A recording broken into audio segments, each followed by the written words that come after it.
So this will be a take two from this morning's video from the woods. It's the wind came out of nowhere, and I got home and listened, and it's super loud. So I'm going to do another recording.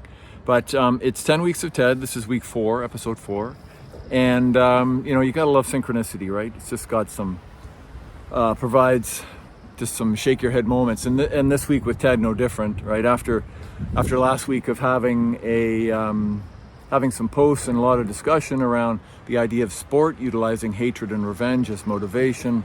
Sure enough, this week the same theme comes together on the show, and the synopsis of that is that the team is given a reason to hate the competitors. They embrace that reason behind Ted's back. He doesn't know this has happened.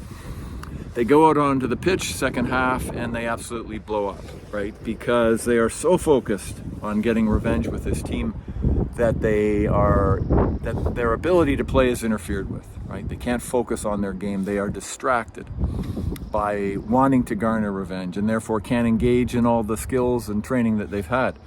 It's a wonderful example, a little over the top at times, but it makes the point, right? When we use revenge and retribution as a fuel, more often than not, it goes sideways.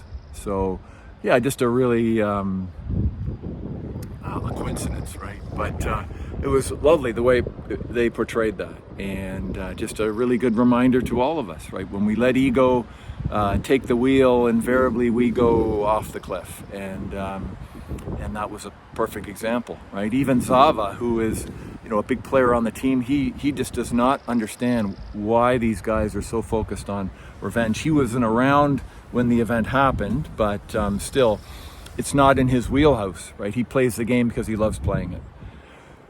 The other piece that I want to talk about, I think, is perhaps even more important, if you will, more impactful, and it happened in the last few moments of the show. For those of you that don't know, Ted is divorced from his wife, who now lives in the U.S. with their son, and you can tell through the conversations between the two over FaceTime that Ted has always acquiesced to his wife, right? He's always sort of gone along and done what she has wanted, and it just hasn't been the main driver around decision making. And I don't know that it bothers him, but it's just been the pattern of their relationship. So they're now divorced. Ted's living in London, and he finds out that his wife is now dating the marriage counselor that the two of them were seeing to try and save their marriage. And so no surprise, Ted's a bit choked about that, but doesn't know what to do with it, right? Because it's not in his nature to call out his wife, to say, hey, that's not okay, that's not right, and I'm upset. But he decides to. He gets on a FaceTime call with his wife, and she says, Henry's not here. And he says, well, actually, I've phoned to talk to you. And he calls her out.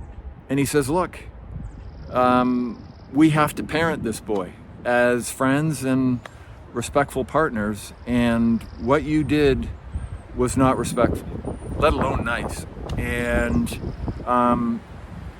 in that moment, very subtle, he's very respectful, a little bashful, but he still calls her out. And you can see the impact of that. Because what Ted has done is he's broken the pattern of their relationship. The way that it's always played out, where she gets her way, whatever she wants, whatever she says.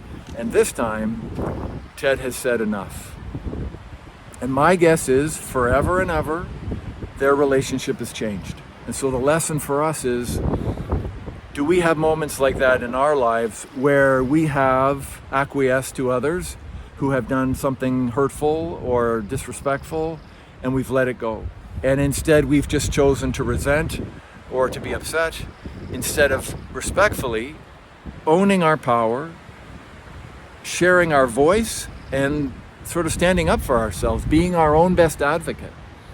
And so Ted does that, and you can see the shift in him, and you can see the shift in his wife. And it'll be interesting to see, again, how the writers play that out. But I just think, the enemy thing, yeah, it's an obvious, but this one's bigger, right? This one's bigger.